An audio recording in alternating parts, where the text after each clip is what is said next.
Morning, Scott. Hello and welcome to everyone to the DMS Retail webinar on 22 ways of highly successful retail managers. It's great to have so many of you online with us today, and it's nice to see that some of our old friends who have attended the retail management workshops are here. And as Matt mentioned earlier, I guess a special thank you to those of you who are in other places around the world who are taking this webinar at an unusual time. So welcome everyone. Now before we get started discussing three of the ways, Matt Parmax, our EVP and Senior Consultant, is going to tell you a little bit about DMS Retail and about the logistics of this webinar. Matt? Hello everyone. I'm going to first talk about very briefly about DMS Retail. Most of you are familiar with DMS Retail through either our training program, success guides, or simply our website. DMS Retail has been in the business since 1991, and we're really in the business of making all of you more effective through enhanced set of capabilities. And we concentrate on developing competent retail leaders. We are very much human capital oriented, and we believe people make a real difference in retail business, so we spend a lot of time talking about people aspect of retail.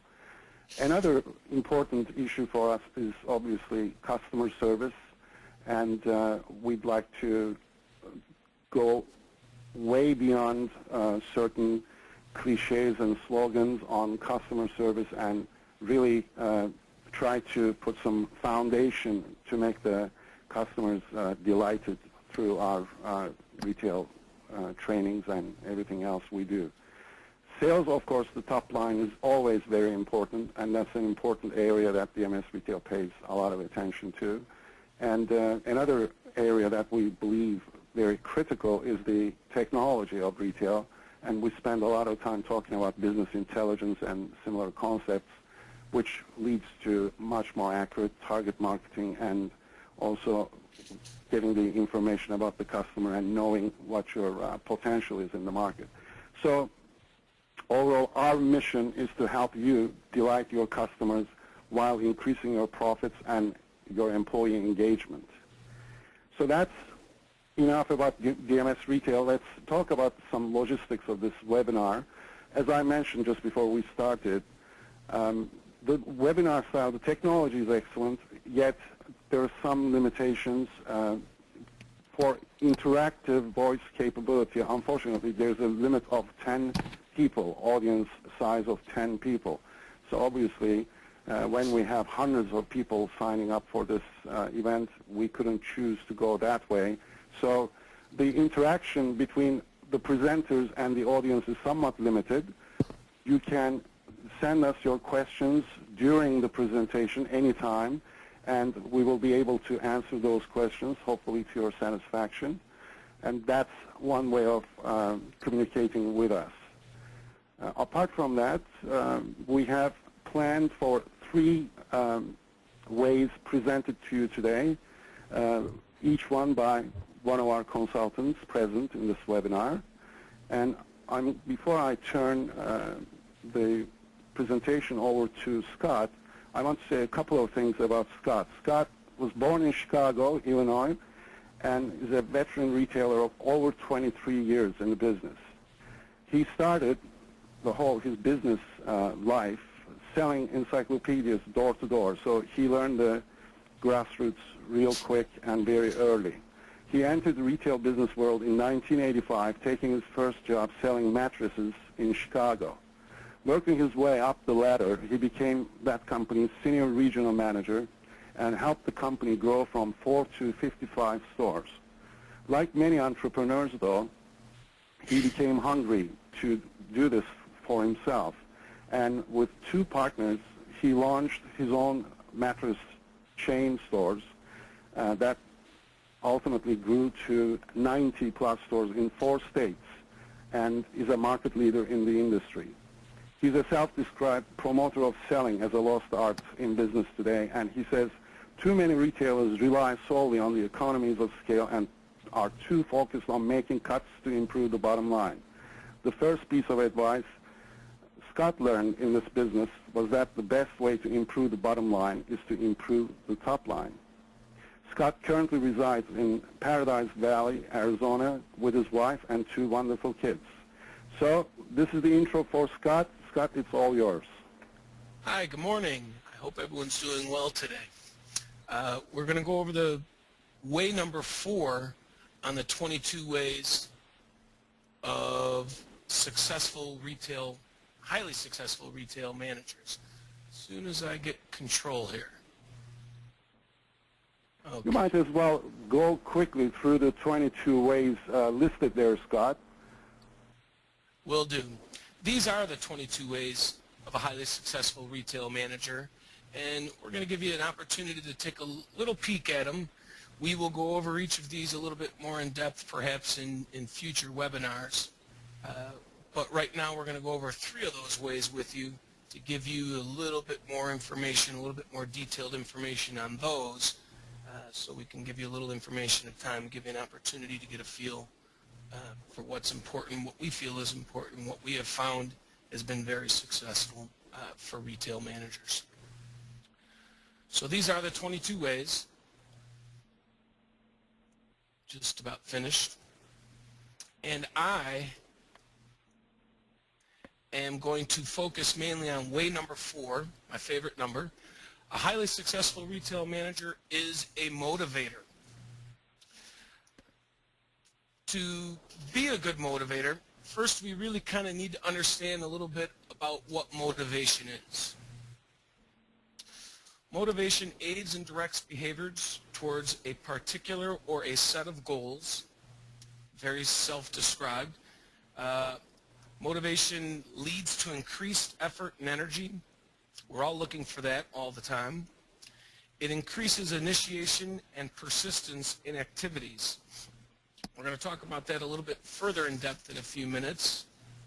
And motivation results in overall improved performance.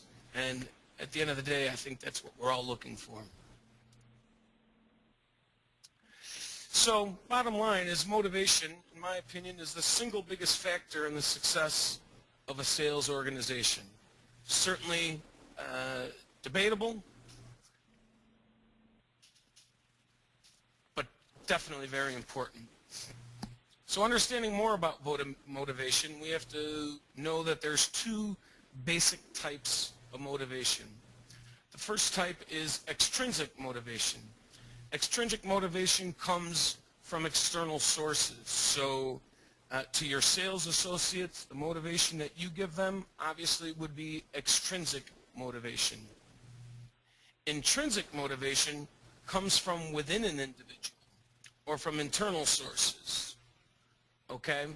Now, the trick here is the idea behind successful motivation in retail management is to motivate extrinsically as to set in motion the employee's intrinsic motivational behaviors as well. So you are going to be flipping a switch in these people. You're going to be turning them on, so to speak, and you have to find out the ways that you get them in motion. You can motivate and you can be positive and you can really rally behind your people as much as you want, but until you turn on that switch and allow them to see the way and allow them to fully embrace what you're trying to do, it's going to be in vain. So it's very important to have both of those properties working together, and that's what motivation is for highly successful retail managers. So the way we're going to go about this is we're going to go about it by asking some questions about motivation, and then we're going to follow through with the answers. Okay? So the first question we're going to ask is, who should be doing the motivating?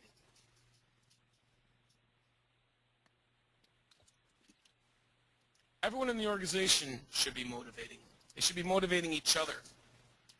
You know, as a manager, you have to know that it motivates you to see the sales associates become motivated, and it becomes a beautifully vicious cycle. I've always liked to say that the onus for motivating falls directly in the lap of the managers, though. Okay, there's no coincidence that the word manage and the word motivate both start with the letter M. And you should use that as a reminder to yourself that as a manager, you should be motivating always. It comes with consistency, always doing the right thing, always presenting yourself in a manner that is very upbeat and positive.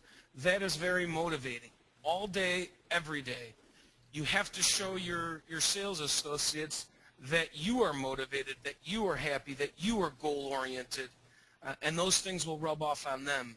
But be clear, they won't rub off on them if you're not consistent.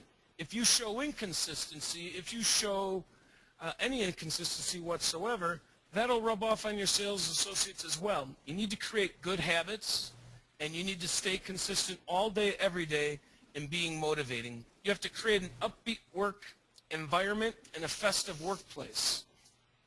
We always said that in the store level, you should have a festive environment.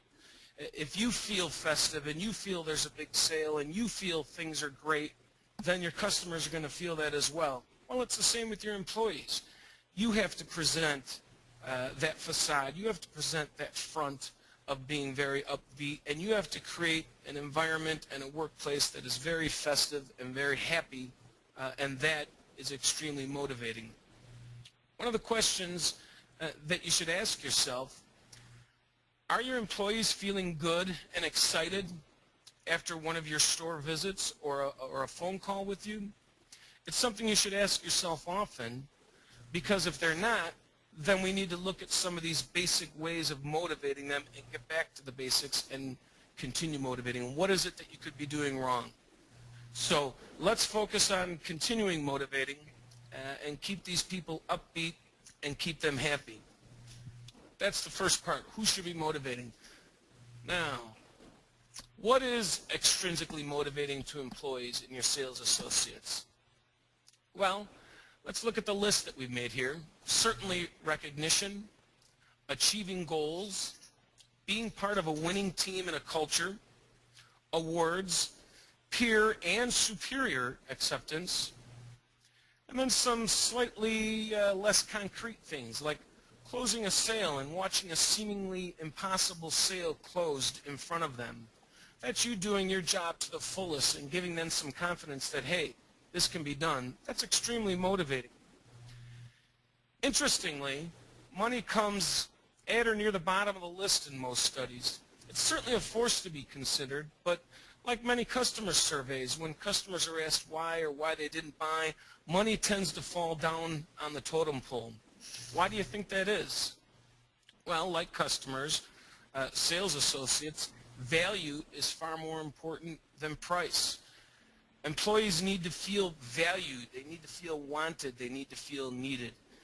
And the way we go about doing that is through, as we said, recognition, helping them to achieve goals, giving them awards when due, giving them acceptance into your organization and doing a good job, letting them know, reinforcing what they do.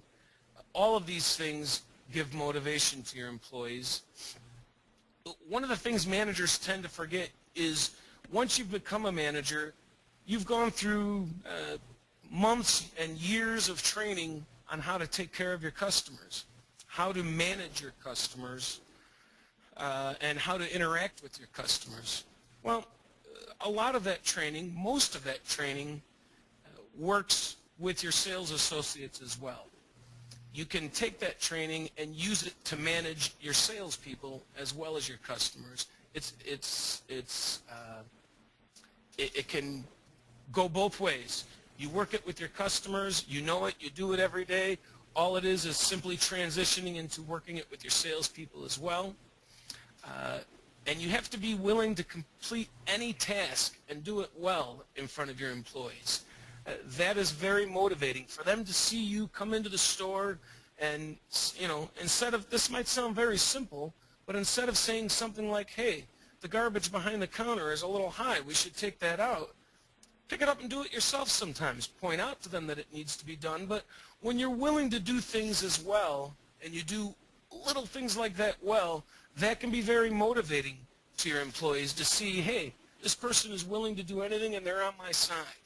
So that, again, is very rewarding to them and very motivating. But Let's remember recognition. We're going to talk about sales meetings and recognition in sales meetings in a few minutes. That's very important. But being there and supporting them always is extremely motivating, and that's extrinsically motivating to your sales associates. How do you set off intrinsic motivational behaviors? Well, there's the proverbial carrot and the mule theory, which says hold the carrot out long enough and the mule will eventually seize the carrot even when it's not there. Again, this starts with remaining consistent, doing your job right 100% of the time. You know, they say in baseball the professionals only get a hit 1 out of 3 times, and that is sufficient for that professional. The fact is, you don't have that luxury. You have to be 100% on your game 100% of the time. That's part of remaining consistent. You need to plant the seeds and watch them grow. I think we all remember back to when we were in elementary school. During one of our first science classes, you would plant some seeds and you would water it every day and you'd put it on the windowsill and you would wait for those seeds to turn into a little sprout and then eventually a plant, and how amazing that was and what a great feeling it was that you created something. Well, really, this is much the same thing. You're planting the seeds in your employees and your sales associates, and you're sitting back to watch them grow. How they grow is up to you. You guide them. You give them the guiding principles. You give them the good habits. And again, a lot of that comes from you doing all the right things all of the time. You have to encourage positive and motivating characteristics and habits. Obviously, we already said the first way to do that is to display them yourselves. But when you see one of your sales associates do something good, make a good sale, do something well in management of customer service, you need to reinforce it. You need to encourage it. You need to encourage them to think on their own, to think outside the box. A lot of managers do something that's actually very demotivating. They stifle the thinking process of their salespeople. That's very important to make certain you don't get in that way. I heard somebody tell me once, well, my manager told me I'm paid to sell, I'm not paid to think. That's the opposite way to go.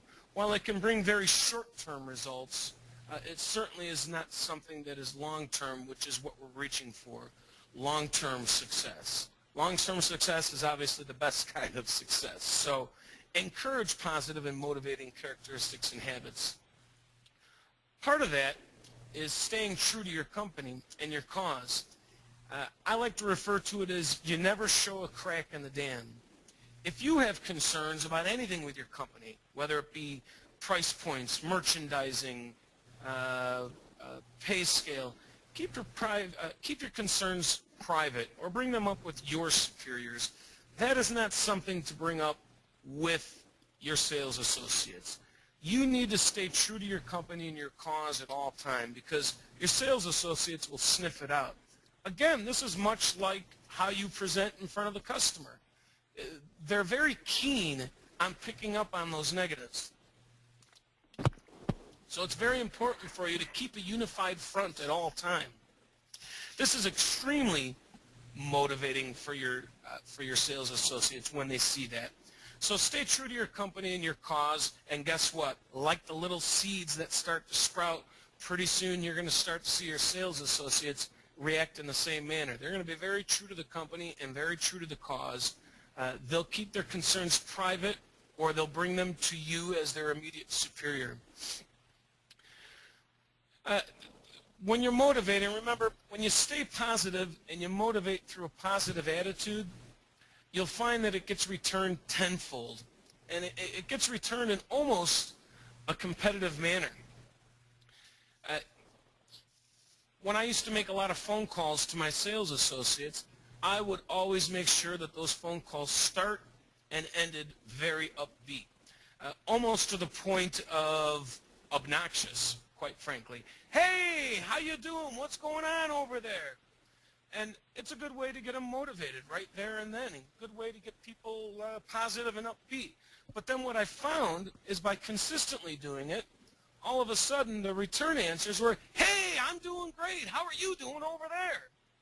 It's a way to see those little seeds grow into plants, and you start to see them take over, motivating themselves. And it starts with you doing your job, but you can stand back and watch them start to return it tenfold. That's how you set off the intrinsic motivational behaviors in them. And it works, and it's important, because if they start by saying, hey, I'm going to remain upbeat and positive and motivated for my manager, then all of a sudden, without even trying, they've created a habit. They've created a habit of being positive and motivated and upbeat, and it shows with their customers, it shows with their sales, it rubs off on their peers, and you just have a nice situation where you're creating that festive atmosphere, much like we talked about before. So those are great ways of setting off that intrinsic motivational behavior that's so important. What type of role do sales meetings play in motivating? Well, I have to say this is one of my favorite points. For years we had sales meetings weekly. And first I have to say, sales meetings are the most important tool in motivating employees when they are executed properly. They have to be, in my opinion, positive-only sales meetings, okay? Too many sales meetings these days, they've become too academic, too administrative. There's too much housekeeping that goes on. Those are the kind of things that you need to save for memos, directives, emails. Information like that can be delivered in a third-person or fourth-person way. When you have your audience's attention, and your audience is your sales associates, and it's direct. It's not through a phone. It's not through an email. When you have personal direct contact, this is an opportunity to build a tremendous atmosphere within your company. Your people should be saying, I love going to sales meetings, and all too often that's not the case. They should be walking out of your sales meetings ready to run through a brick wall for you. They should be ready to go to work and make every single sale. And the way to do that is, again, have the discipline of keeping your meetings positive only. And in these meetings, you use peer acceptance, you build team bonding, you continue training, confidence building. Just make your meetings very festive, like we talked about before. Keep them upbeat. What motivates in sales meetings? Well, one of the things that's very good is you get into discussions and you talk about feel-good peer stories. The peers and the sales associates at the sales meeting should discuss out loud amongst everybody some of the great things they did that week. Share them. Hey, I had this customer that came in that was very difficult, and this is what I did. When peers see other people, their peers having success in difficult situations, it's incredibly motivating, and it's incredibly positive. Stories of dissatisfied customers that were overcome with positive mental attitude and proper execution of company policy. You find new views on age-old sales basics. So in sales meetings, yeah, you're going to talk about things that you've talked about a million times, but when you constantly stay positive and you do your sales meeting in that manner, you're going to find new ways of going about it. And when you interact with the stories that the salespeople tell, you can say, hey, here's an old adage of how to greet a customer that we've talked about 1,000 times, but let's talk to Joe over here who used it to his advantage to turn a difficult customer into a good one, and it puts a whole new spin on it. It's a whole new way of looking at it. It's a success story. I find it's extremely important, I hate to keep harping on this, but to keep your sales meetings completely positive. There's a place for negative. There's a place for disciplining your salespeople. There's a place to talk to them about things they're doing wrong, and that place is when you have them one-on-one, maybe before the sales meeting, maybe after the sales meeting. But each and every part of your sales meeting should be absolutely positively an upbeat and positive interaction. You're really building something. It goes back to that planting the seeds and growing the plant. This is the part where the sales meeting is the water that you're giving the seed that makes it grow. You're really building something big, and you create a power where you've got, let's say your sales organization is 5 people, let's say your sales organization is 20 people. When you get all of the people, not just some of them, not just most of them, but when you get all the people thinking the same way, embracing the company policies, embracing what you're trying to accomplish and keeping them motivated and positive and upbeat, and you've got them all working in the same direction, it's like a locomotive going downhill. It's such a powerful force, it cannot be stopped. You'll find an improved production, you'll find improved sales, you'll find improved attitude, you'll find a lot of things are ironed out before they even get to you, because intrinsically these people are becoming motivated by the power of an upbeat sales meeting. You know, if you think of some of the great motivators over the years, I'll use, just as an example, I'll use Anthony Robbins, and you see footage on TV during the infomercials of the kind of programs that he runs, and you talk about his Unleashing the Power meetings. They're never very negative, are they? You don't see people frowning. You don't see people disgusted. You don't see people angry. It's all very positive and upbeat and fired up. And those start with the people giving the meetings. You have to have a very, what I like to refer to as a fired up, upbeat persona to be able to deliver those types of sales meetings. And when you do so, it rubs off. It's very contagious. You'll get the people involved, and they will be equally upbeat and fired up. That's what motivation is, in a nutshell. That's what it's all about. Individual meetings and review, we touched on. I like to still stay extremely positive when possible. I think it's important to use a Big Brother type of program. You can make corrective action when necessary, but keep it in a constructive manner.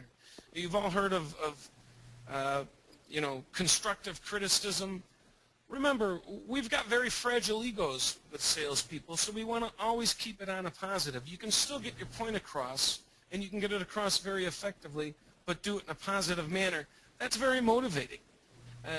You want to continue to get them involved, but you want to be involved as well.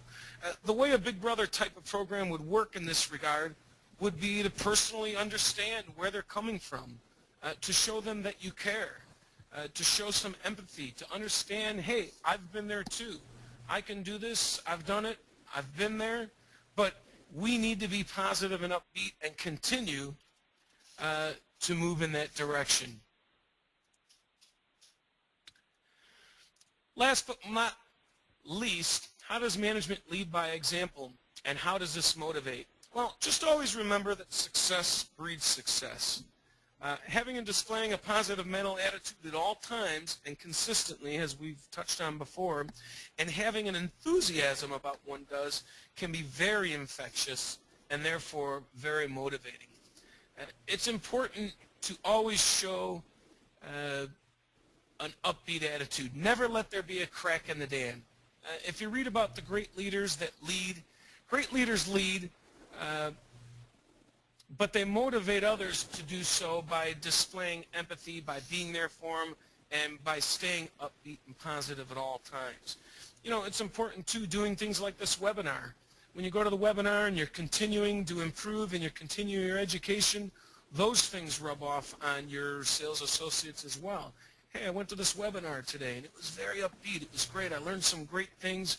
We're going to put them in place, and we're going to make it the way of doing things from now on. People are very motivated about you seeking to be the best that you can be, and it makes them be the best that they can be as well. So the bottom line with motivation, very simply, start motivating today, or get out of the way of those that motivate and are motivated every day. And with that, we're going to turn it back to Matt for a second. Thanks very much, Scott. Before we move to the next session, we have a question. The question goes like this. Which is the best way to increase sales in the short term in this economic crisis period? Is it in store? Well, I don't see the rest of it, but you get the gist of the question. Which is the best way to increase? Certainly we have some hurdles that we need to overcome right now. No doubt about that. It's never been more obvious to me that you need to stick to the basics. During these difficult hurdles, during these difficult times, is when you really need to look within at how to improve. During good times, we have a ton of traffic, and we tend to get very complacent. This is when we need to go back to the basics, and we need to follow the 22 ways of the highly successful retail manager to the T, and stick to the basics and improve from within any way we possibly can, and then you make the most of what's handed to you. I hope that answered that question. Okay, that's I'd great. like to make a comment on that as well. It is very important. If I'm not mistaken, I heard the end of that question was basically, is this supposed to happen in store, sort of as opposed to it being head office driven or marketing driven? Definitely it has to happen in store. Of course, you need a lot of support from marketing to get people in. The big thing there, though, for head office and regional and district managers is to remove obstacles for what needs to happen at store level. As long as you are playing that part of trying to remove all the obstacles, then certainly store level customer service, the whole thing is going to help out. Okay. There's another question, but I must have answered that before at the beginning because it says, thanks for your answer, Matt. Okay, I guess that's another question. Yeah, before we move on to the next section, I would like you to please take this very short poll. Just give us your opinion so we can help you out if we can at all. And just if you could answer the questions. It basically says, what would you like to see addressed in DMS Retail online training?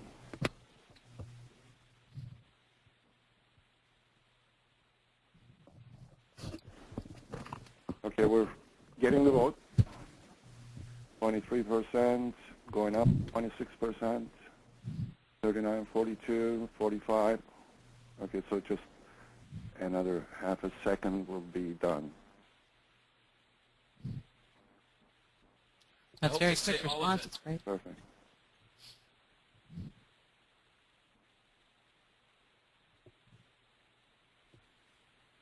Okay, I'm closing the poll. 77% voted. That's good enough. Thank you very much. And, oh, now we're up to 81%. Great. Here's the results. Everyone sees the results? 64% sales skills training, 60% sales management, 32% multi-unit, 40% retail, 56% visual merchandising. Great. Okay. Our next way of highly successful retail manager is going to be presented by Diane Minkner. Diane is our Vice President of Operations and, of course, a senior consultant. Throughout her career in retail, Diane has managed high-volume stores, districts, and regions for prominent retailers selling all the way from ladies' fashions, electronics, confectionery, all sorts of different retail verticals. Diane spent several years as an operations manager for a large national retail chain before co-founding DMS Retail. She has received executive training at Babson College Retail Department. So Diane is going to talk about our next way of successful retail managers, and here you go, Diane. All right, just here we go. Thank you, Matt. That's right, way number 6. A highly successful retail manager communicates well and often. I'm going to follow a similar format as Scott did. I'm going to ask some questions and then get to answers. Now, the first couple of questions are somewhat general, but there will be specific do's and do not do's toward the latter half. So It is widely recognized that good communication skills are important in pretty much any endeavor in one's life, whether it be professional or personal. So why is it so important then for a retail manager in particular to be an effective communicator? Well, for one thing, retail managers need to communicate with people at all different levels of the organization on a regular basis. And two, many of those people have a direct influence on the store employees and the customer. Often there won't be an opportunity for a second chance at getting it right, just due to the nature of retail, being that company employees are usually spread out in many different locations. Also because it's very difficult sometimes to get the opportunity to have discussions because of, being open to the public at all times. Communication breakdowns in retail can have immediate and negative implications. I'm just going to try and get that control back there.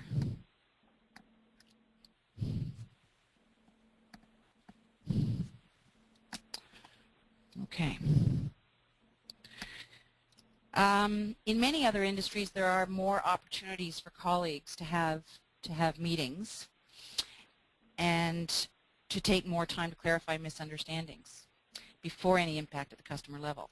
In retail, of course, things are not quite so neat. Very often, instructions, directions, planned actions take place on the fly, making it difficult to correct or clarify after the fact.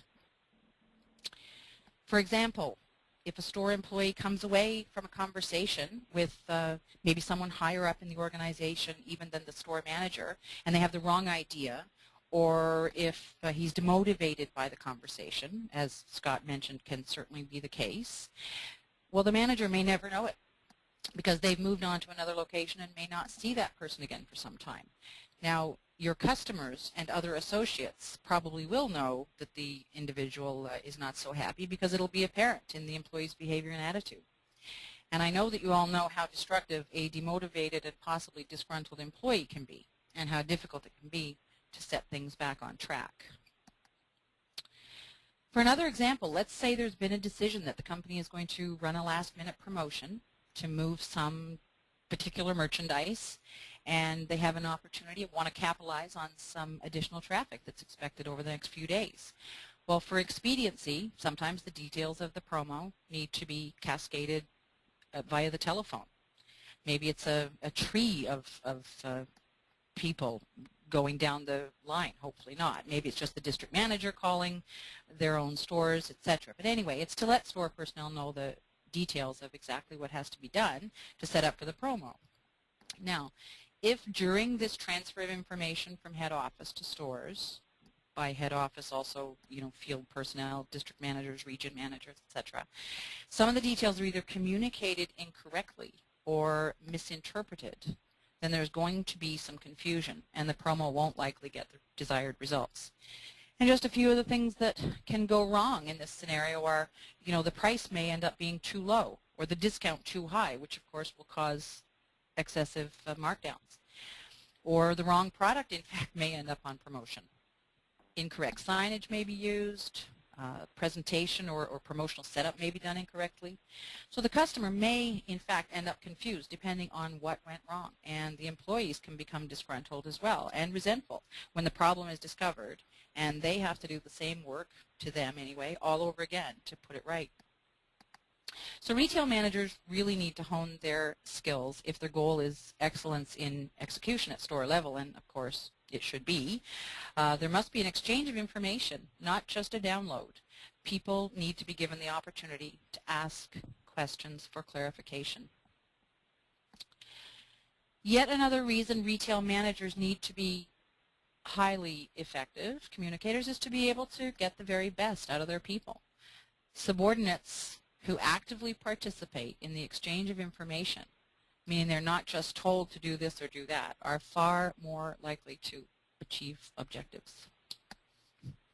That means the retail manager has to know how to ensure that an exchange of information is occurring, and that involves knowing the communication style of those involved. This is particularly important when discussing your standards and expectations. One of the biggest reasons why employees often do not meet performance standards and expectations is simply because they weren't made clear enough to them. How often have you seen this yourself, where someone seemingly has done what they think they should do, and it turns out they really did not know what was expected of them. So here's an example where a manager's communication skills may actually be called into question when looking back on something like this. An employee takes a directive, let's say it's a directive to perform a certain task right in the store, and then proceeds with the task with nothing else in mind. As far as they're concerned, the task they've been given by their superior is the most important thing they have to do.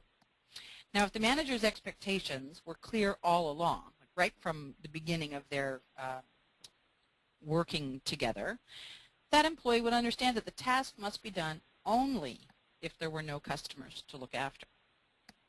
But let's say, in this case, customers come into the store while the employee is totally engrossed in his task, and the customers are ignored, which in reality, I know you have probably all seen it, happens quite a bit. In this example, the manager did not make expectations clear. The task to be performed at this particular time was clear, but the employee didn't understand that the task was to be done only after customers were taken care of. The employee did not have the customers first understanding, which should have been instilled very early on in this associate's employment. Again, getting back to it, the manager has not communicated well enough with this employee, and if not with that employee, possibly not with any of them. So we can't really expect someone to do what we think they should do if we haven't communicated properly and made it clear. At the other end of the spectrum, the retail manager is regularly called upon to provide floor and field level information and feedback to his superiors. It's very important, and it's crucial that this information or feedback to his superiors be communicated very clearly to avoid misinterpretation.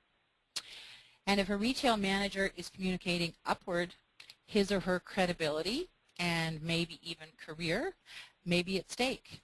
So anything and everything said needs to have weight. It can't be frivolous or off the cuff if he or she is to be taken seriously and have influence within the organization. In all circumstances, a retail manager must have self-control and must be responsive as opposed to reactive.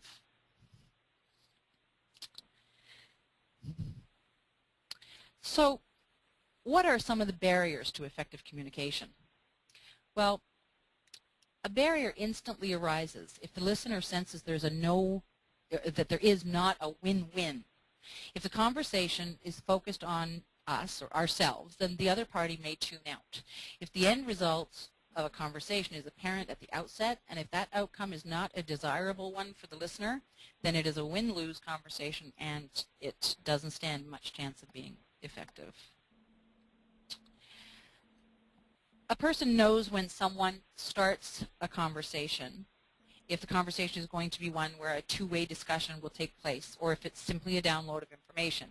Downloads where the listener is being talked to or talked at will naturally create a barrier, unless, of course, it's clear at the outset that you're strictly relaying information, and sometimes that is just the normal course of business, but it would be clear in that case. Noise and visual distractions are obviously barriers because it's very difficult to have a productive exchange of information. You can see that, as I said, it's obvious, so not a lot of explanation required there. Now, perceptions can create a barrier, and isn't that a scary one? Because perceptions, how do we know what they are? Well, if the listener perceives that you don't know what you're talking about, or perceives that you're not in a position to be having the conversation in the first place, then a barrier exists. A good example of this, which most retail managers would have seen, is when an associate is promoted to a supervisory or management role in the same group of people or the same business unit, and the other associates perceive the new manager to be lacking knowledge or experience, whether true or not, obviously. In cases like this, it can be very difficult for the new manager to have impact.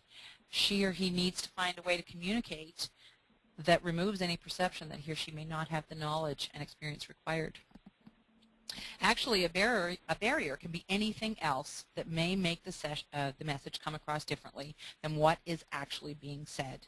That's the whole thing about a barrier. If it's going to stop what is being said from being understood properly. If one person has any biases, they may be picked up by the other party, and that certainly becomes a barrier. If there are cultural differences between the parties having a conversation, and if those are let to be able to come to the surface, then this too can be a barrier. The highly successful retail manager senses these barriers and works to remove them before moving forward. The barriers, in fact, must be removed if effective communication is to take place. Now, what does a highly successful and skilled retail manager actually do to ensure that she or he is communicating effectively? Well, during the actual conversation, a highly successful retail manager would make sure the setting or environment is appropriate for the particular discussion. For example, you don't ever start a conversation on the sales floor that has the possibility of changing to something that can't be finished on the selling floor. He or she speaks clearly with good eye contact, knows the topic. Don't ever embark on a conversation which you know nothing about, and you should, even if you know the topic, you should be able to anticipate what questions you may have to answer. You've got to know who you're talking with. Two people holding the same position in an organization have that position in common, but beyond that, they are unique individuals, possibly with different levels of knowledge and intelligence and different levels of interest and focus. The manager needs to know, needs to answer the questions, who am I talking with, and how does this person communicate? He ensures that an exchange is occurring by asking a good quality question, or many good quality questions, to encourage feedback from the listener. A simple "what do you think" won't guarantee good quality feedback. Does not interrupt, even when the other individual is saying something that we really don't want to hear, or if they're on the wrong track, hear them out. They have to be genuine. An effective communicator is also a very good listener. And finally, uses an assertive but not aggressive style. One more thing. Uses yes and instead of yes but. This is a great method to use when trying to sell an idea or defend a decision. Anytime someone is trying to put up even mild resistance. If you try it, you'll find that starting a sentence with yes and makes you go in a positive direction. You really can't help it with your next comment, and helps to keep you on track. Starting with yes but puts and keeps you in a defensive position, perceived or otherwise, getting nowhere with the conversation. And a highly successful retail manager is, generally speaking, always looking for feedback and ensures that people have been invited to provide feedback at any time, encourages openness and honesty at all times, ensures he or she is accessible, and follows up again and again. And then finally, some of the negatives. So what are some of the things you should not do? Well, never make negative comments, particularly around subordinates. Remember, employees are always listening when someone higher up is nearby, in particular. Even if they're selective in actually hearing, they are definitely listening. So the opportunity for misinterpretation is huge. Never allow complaint sessions. Always steer the conversation back to the positive. And referring back to what Scott said in the motivational presentation, here it is again. You never speak in terms of us versus them. Although it is sometimes just a natural reaction, and it may be tempting, it is every retail manager's duty to protect the reputation of their head office. Just as children, they see their parents presenting united front, to give you just a simple example, even if a directive seems a little off, you need to work hard with your partners, whether at head office or regional level, to set things right, and you can't put them in a negative light. It's just bad for the business. Never praise artificially. Sometimes in retail there's a tendency to high-five and celebrate too many things, and it can become meaningless. Now, please don't misinterpret this. By all means, be very, very positive. Praise and celebrate at every opportunity, but it must be genuine. Be careful not to let your body language or tone of voice work against you. You should avoid crossed arms or an offensive or defensive stance, and there should never be any need to raise your voice or use sarcasm. Never leave people in the dark. If something needs to be discussed, discuss it. There's nothing worse than speculation by people who don't know the facts. Your entire staff, particularly at store level, can quickly get on the wrong track if you don't share information. Your people are capable of handling almost any type of information as long as they believe they have the truth and not hearsay. and of course never assume anything. And just in my summing up my conversation here, you know, I think communication is lifeblood of an organization. Without it, nothing happens, or at least nothing happens in an organized and cohesive way that stays on message. Effective communication in a retail organization keeps associates and management on the same page and ensures the customer receives the same message wherever he or she encounters the organization. Whichever store he shops, whichever advertisement he sees, whichever interaction he has with anyone in the organization, he'll receive the same message. And it's up to retail managers to make sure that message is a good one and a clear one. Thanks. I'm through, Matt. Okay, thank you very much. There's one question which says, Matt, are we going to get the notes seen on the screen and the list of 22 ways? Yes, certainly. We will email those to you. And now, this is my part. I have only 3 minutes, but if you're willing to stay a little bit longer, I'll try to go through this very fast. Now, way 15 is highly successful retail manager is growth-minded. Now, this is obviously interesting at the times, interesting times we're going through. There was a survey done just recently. 75% of small and medium-sized retail businesses said they're looking to grow in 2009, which is said to be the most difficult time that we're going into in terms of the economic times we're going through. But that is the kind of thing we're talking about. This is the time of opportunity for those people who are prepared. So let's look at this saying. If you're not growing, you're dying. Natural progress of things. If you're not improving yourself, you're not going to stay the same because your competition or other things are going to improve themselves. So you have to be very careful about making sure you're on top of things at all times. Now, successful or highly successful retail manager focuses relentlessly on growth, knowing that growth is the result of doing most of the basics and some of the not so basics right. So it constantly works on providing solutions, products, and services that anticipate and meet the evolving needs of the customer. Now, part of the growth has to happen in the product part of our operation. So when we look at the product, processes, and people, we have to look at each individual areas and make sure we're committed to growth and we're getting better every day and the whole time. The successful manager accelerates the implementation of strategy and focuses resources on top and bottom line growth, committed to focused and strategic growth. Now, let's look at 3 ways to grow your business. Now, we're talking about growing the top and bottom line of your business. There's only 3 ways. One is getting more customers. The other one is getting the existing customers buy more often. And the third one is increase the average dollar per customer and or units per customer. Now, getting more customers, especially during this time, is going to rely heavily on continuing to do marketing.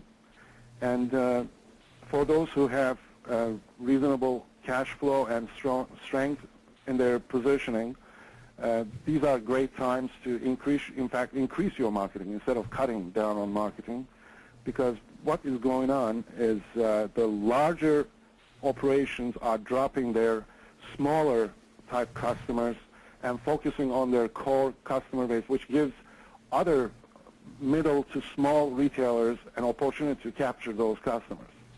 So if you're out there in the marketplace marketing your offering, services, products, and your brand, you are definitely going to see a great benefit.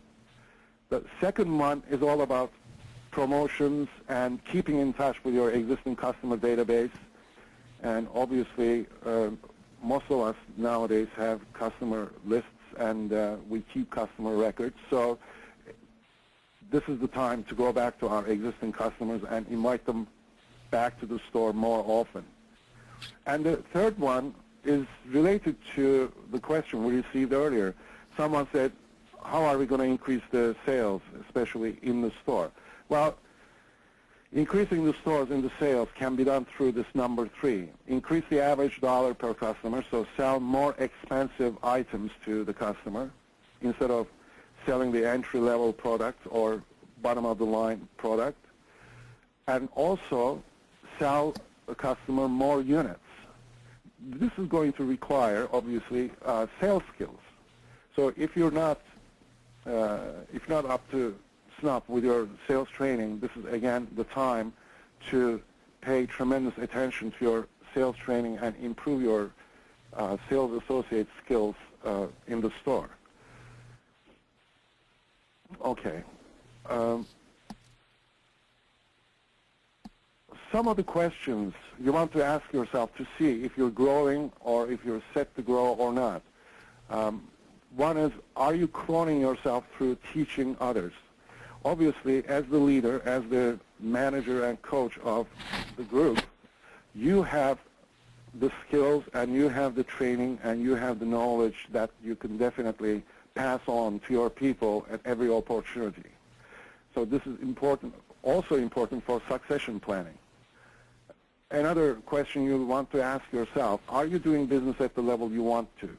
These are the questions that the answers are going to basically let you know automatically where you are and if you should be satisfied or if you need to do something more.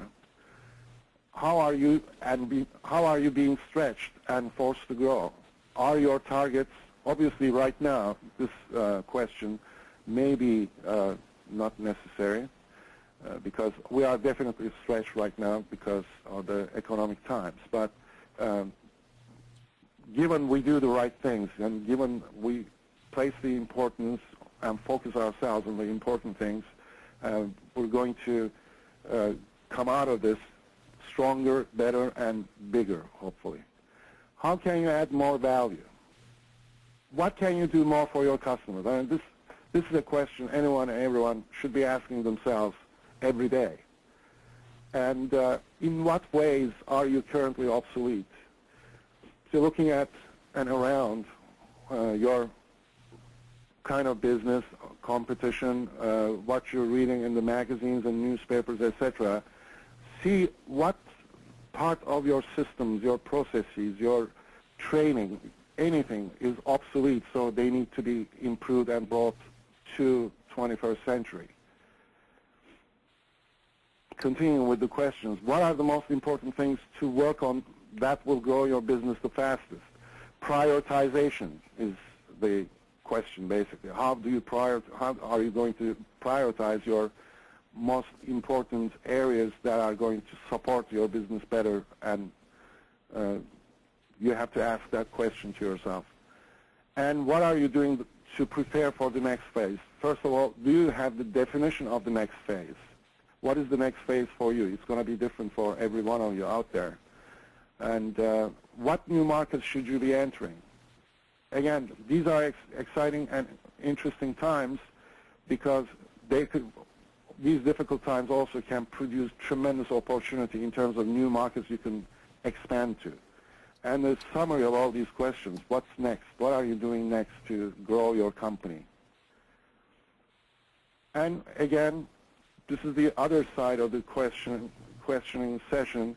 When was the last time you created a new value for your customers? When was the last time you came up with a new product, new bundle, new accessory, whatever the case might be? And when was the last time you entered a new market? When was the last time you reinvented yourself?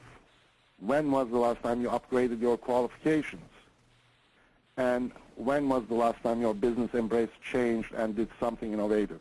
We are going through some changes, and everybody has to brace themselves for even tougher times. But again, this bracing yourself should be part of getting ready, getting prepared, and focusing on the fundamentals and basics of your business, as well as adding new value, expanding into new products and services as much as you can.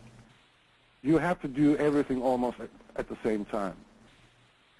And once you've done all that and you're successful, that is still not enough. You have to continue growing. How do you do it, and what kind of mind frame do you have to grow your company?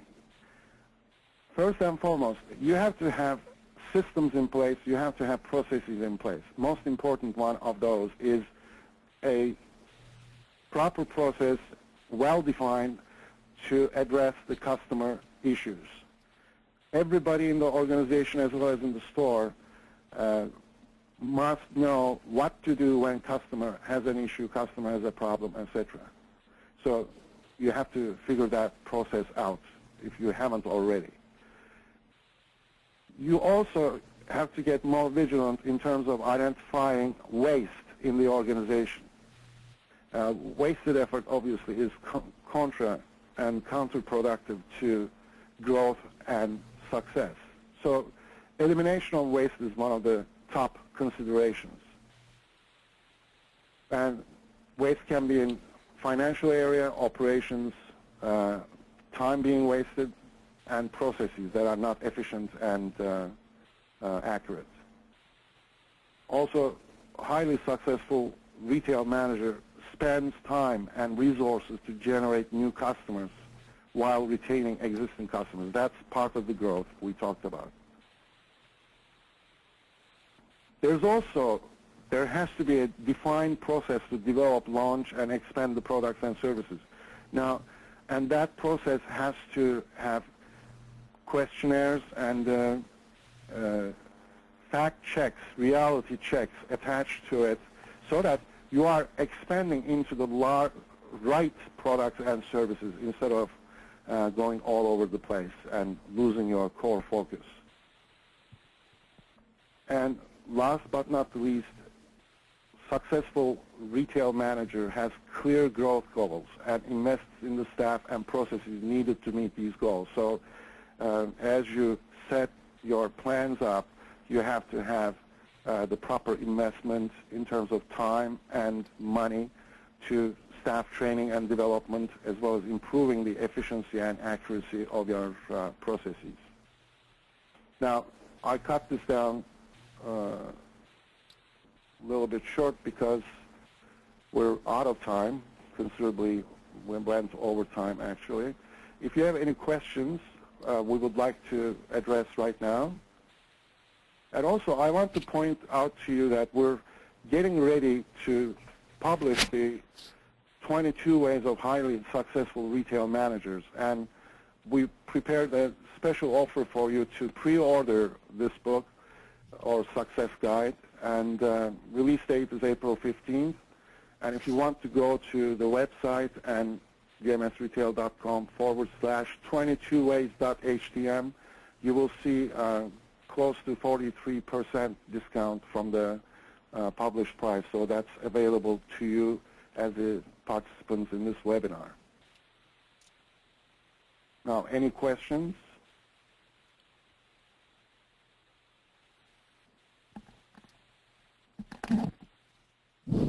Let me see, there's some questions here.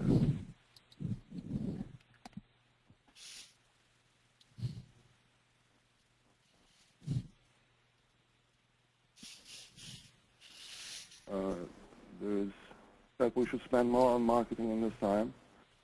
Shouldn't customer service be emphasized? It's all together. You know, you're going to spend marketing if you can, if you have the means and if you have the proper cash flow, to capture more customers, specifically the customers that are being left out by those companies who are not performing well, or, as I mentioned, some of the larger companies, because by definition they're large, they have very large expenses, they're going to turn their attention into more of their core customer base. with their promotions, with their offerings, all sorts of things. Their attention is going to be on their core customer base, which is going to leave out some of their customers for you to grab. So if you're spending some money on marketing and effectively doing it, you are in a good position to capture some market share.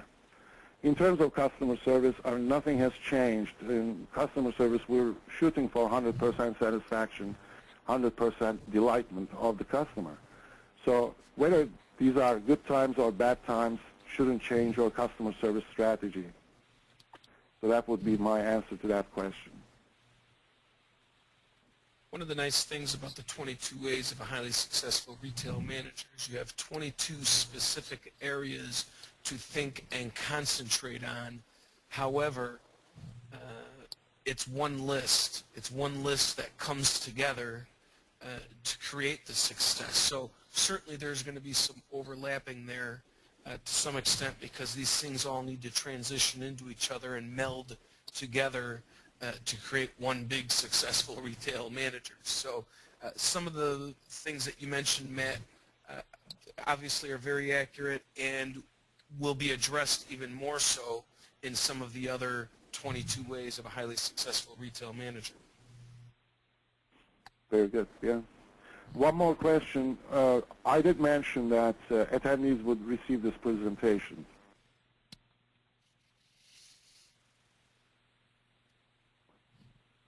Any other questions?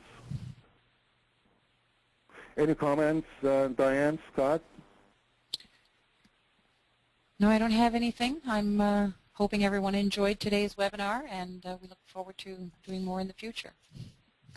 My last comment is, you know, it's a never-ending and continuing education for all of us. As Matt said, if you're not growing, you're dying, and that means your education as well. So when you want to learn more about motivating or anything else, read about it. Read about the great leaders and how they motivated their people. You'll be interested to find that it very much applies to what you're trying to accomplish. Here's another question. It goes like this. For those of us with limited budgets, both financial and time, would you place more importance on sales training or sales management? You want to take that up, Scott? Well, I think you know my answer to that is going to be sales training. Obviously, they're both important, but understanding that you're suggesting some restrictions that you can only go one way. As Matt explained in his presentation, we have to make the most out of each customer that comes in the door. We need to sell up. We need to add on. We need to have better tickets. We need to make more out of what's coming through the door. And that's through sales training. But the interesting part of that is sales training comes through sales management. So, you know, take that as you will, but sales training first and foremost. Your people, you need to make the best out of it.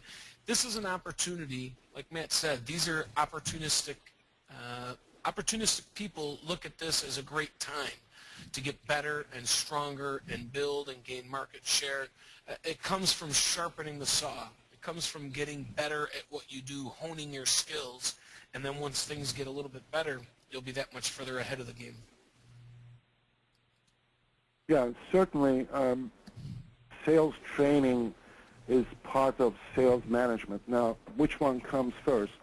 If you don't have a good sales manager in place, obviously you're not going to get the most out of the training that you gave to your salespeople.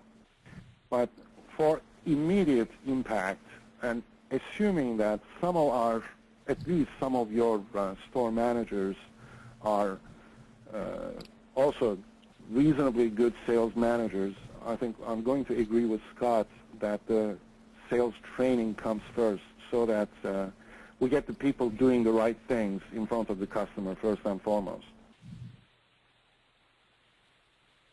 Any other questions? That's about it. Okay, thank you very much, everybody, for joining us, and we appreciate the time, and hopefully you'll go and take the advantage of this big discount at www.dmsretail.com/22ways.htm. And we'll see you again for another webinar, and we have your email, so we will let you know when it's happening. As I'm saying these things, I've got another question. Appreciate it, Alan. It's not a question, it's a comment. Thank you. Nice presentation from Alan. Thanks very much, Alan. Okay. Thanks once you, again, everyone. everybody. Thank everybody for your time.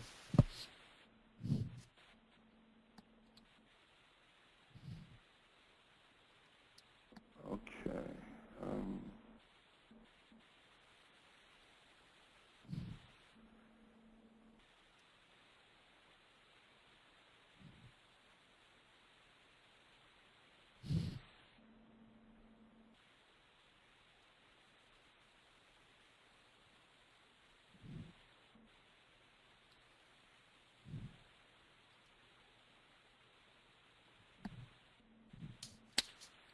Are we off the air?